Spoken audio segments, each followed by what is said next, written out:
रफ़ी साहब, अगर आप अपने आप को आईने में खुद रखें और अपने पिछले गुजरे ज़माने पर एक नज़र डालें, तो बड़ा मुश्किल सवाल है ये वैसे। जी हाँ। कौन सा ऐसा गीत आप मुझे ढूंढ के देंगे कि आप कहें कि ये सुभाष जी, आप ये गीत बजाइए, ये मुझे बहुत पसंद है।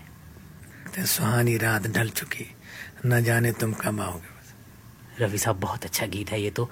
बिना साजों के, बिना सबके, रिकॉर्ड पे तो हमने बहुत बार सुना और अब भी सुनते हैं। इस गीत की थोड़ी सी लाइनें आप हमें यहाँ गुनगुना दीजिए।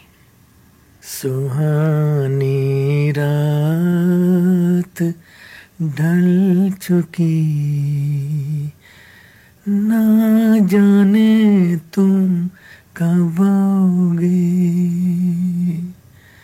सुहानी रात ढल चुकी,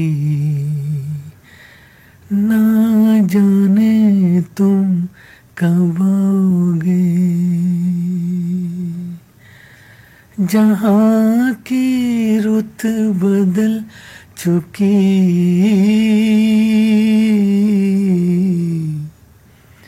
ना जाने तुम कब आओगे। सुहानी रात ढल चुकी, ना जाने तुम कब आओगे। बहुत अच्छे रफ़ी साहब, बहुत अच्छे, और बहुत बहुत शुक्रिया आपका। शुक्रिया जी, बहुत। सबसे पहले मैं ये जानना चाहूँगा कि आपको कुल कितने साल हो गए, क्योंकि जहाँ तक मेरा ख्याल है और जब से मैंने होश संभाला है मैं आपको सुन रहा हूँ। पहले तो मेरा सबको नमस्ते जी। सब वो मुझे इस लाइन में आपने जो पूछा, 35 साल हो गए ये लाइन में काम करते हुए जी। यानी ये कि हमारे पैदा होने से भी शायद कई वर्ष पहले से आप गीत गा रहे हैं। तो इतने लंबे अरसे में आपने लगभग कुल कितने गीत गाए होंगे? मुझे मालूम है कि आपकी गिनती तो शायद पूरी नहीं आपकी पता होगी, अंदाज से। ऐसे मेरा अंदाजा है कुछ 25-26 हज़ार गाने जाएंगे। 25-26 हज़ार? जी हाँ। रफ़ी साहब, कितनी भाषाओं में आपने गीत गाए? हर भाषा में गाए, बंगाली, इंग्लिश, गुजराती, मराठी और पंजाबी, तेलुगु, अरबी में। यहाँ पर मैं आपसे ये जानना चाहूँगा कि आपको सब भाषाएं आती तो नहीं ना? जी नहीं, बिल्कुल नहीं आती। तो इसका क्या राज है? हमारे सुनने वाले ये ज़रूर जानना चाहेंगे कि भाषा ना जानते हुए भी आप उन गीतों को इस ढंग से गा लेते हैं कि उन भाषाओं के लोग ये नहीं जान पाते कि इनको भाषा आती है या नहीं। जी जी, ये तो कुछ ऊपर वाले की बहुत मेहरबानी है, खुदा की, भगवान की, सब उसकी मेहर है, और कुछ गॉड गिफ्ट है बस ऐसे। बाकी वो जो गाने मुझे सिखाते हैं लोग, मैं उसको अपने उर्दू में लिख लेता हूँ, तो फिर मैं गा लेता हूँ, कोशिश करता हूँ गाने के बस ऐसे।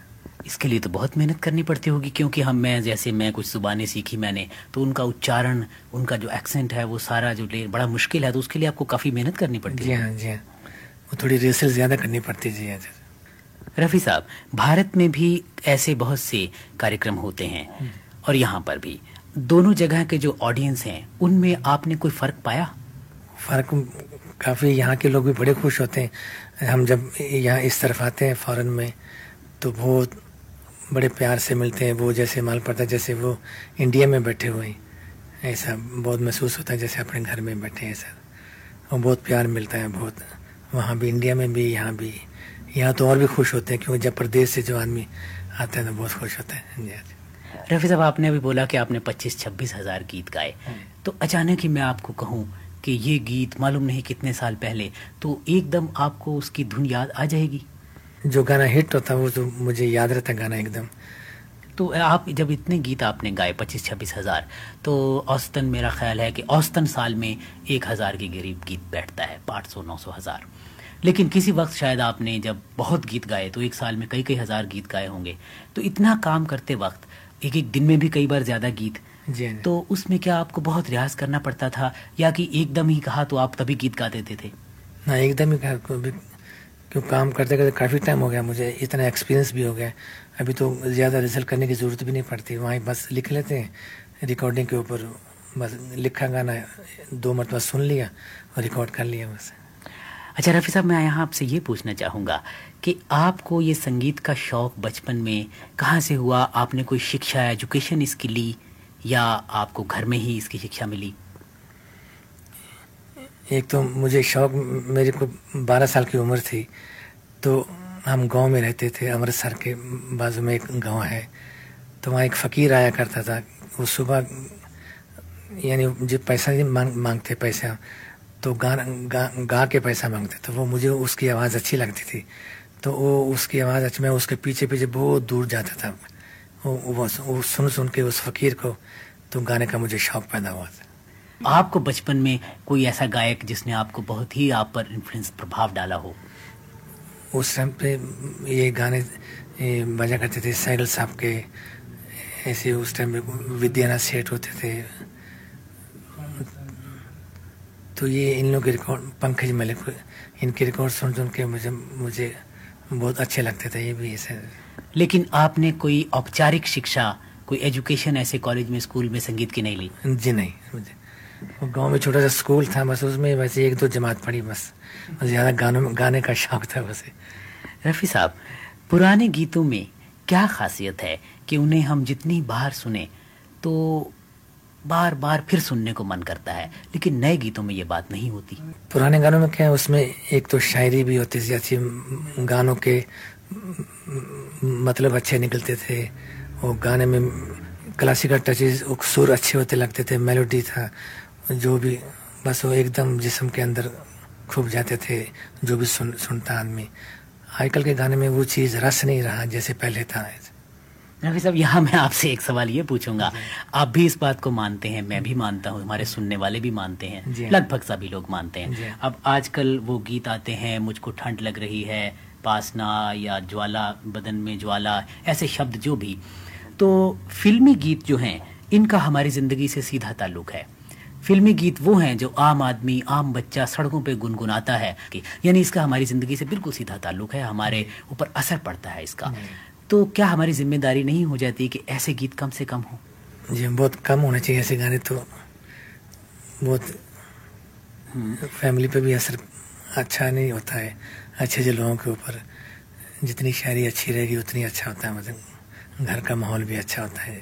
तो एक गायक की हैसियत से आपने कभी कोई ऐसी कोशिश की कि हाँ ऐसा कभी मौका आया हो, आपने कहा हो, क्योंकि आपने तो हर तरह के गीत गाए, और मैं समझ सकता हूँ प्रोफेशन में आप उस पर बंदिश नहीं लगा सकते, सीमाएं नहीं बांध सकते, फिर भी कोई ऐसा आपने कभी सुझाव दिया हो किसी को? ये तो प्रोड्यूसर जो कहते हैं वैसे हमको करना पड़ता है, हम ये तो अपनी मनमानी कभी नहीं किए। जैसे अगर किसी फिल्म के या सबके प्रोड्यूसर, डायरेक्टर सभी कुछ आप हों, तो आप कैसे गीत उसमें रखना पसंद करेंगे? जो पब्लिक को, लोगों को पसंद हो वही रखेंगे, अच्छी चीज़ें रखेंगे बस। रफ़ी साहब, नई आवाज़ों के बारे में कुछ बात करना चाहता हूँ कि कई बार बीच बीच में से कुछ आवाज़ें आई, इतना बड़ा हमारा देश, 60 करोड़ आबादी का, और अच्छे गायक भी वहाँ आते हैं, युवक हैं नए नए, लेकिन आते हैं उसके बाद दोबारा उनको नहीं सुना जा सकता। सुना चले गए, कहाँ चले गए कौन जाने, क्या उनको मौका नहीं मिलता? ऐसा सुनने में कई बार आया है, और ये बात कहाँ तक सही है कि जो पुराने गायक हैं, जो काफ़ी जिनका नाम है, मैं किसी पर कोई व्यक्तिगत नहीं कह रहा, तो शायद वो उनको आने का मौका नहीं देते? नहीं, ऐसी तो कोई बात नहीं है, सब ये म्यूजिक डायरेक्टर के ऊपर है, जिसको ले या ना ले उसकी मर्जी के ऊपर है सब। ये मुझे बताइए कि गायक हैं आप, गीत गाते हैं, इनके अलावा जब कभी आपको समय मिलता है खाली, तो आप क्या करना पसंद करते हैं? मुझे तो एक किसी चीज़ का शौक नहीं, ना किसी ड्रिंक का, ना स्मोक का, ना कुछ। और एक शौक, हॉबी है मुझे, सुबह उठ के, सुबह 5:30 बजे उठता हूँ, 6 बजे फिर मैं बैडमिंटन खेलता हूँ बस। बैडमिंटन खेलना आपका शौक है? जी हाँ, बस ये उसमें रिकॉर्डिंग करता रहता हूँ, जहाँ कंपनी चलाई था स्टूडियो में। बहुत अच्छे रफ़ी साहब, बहुत अच्छे, और बहुत बहुत शुक्रिया आपका। बहुत मेहरबानी, थैंक यू।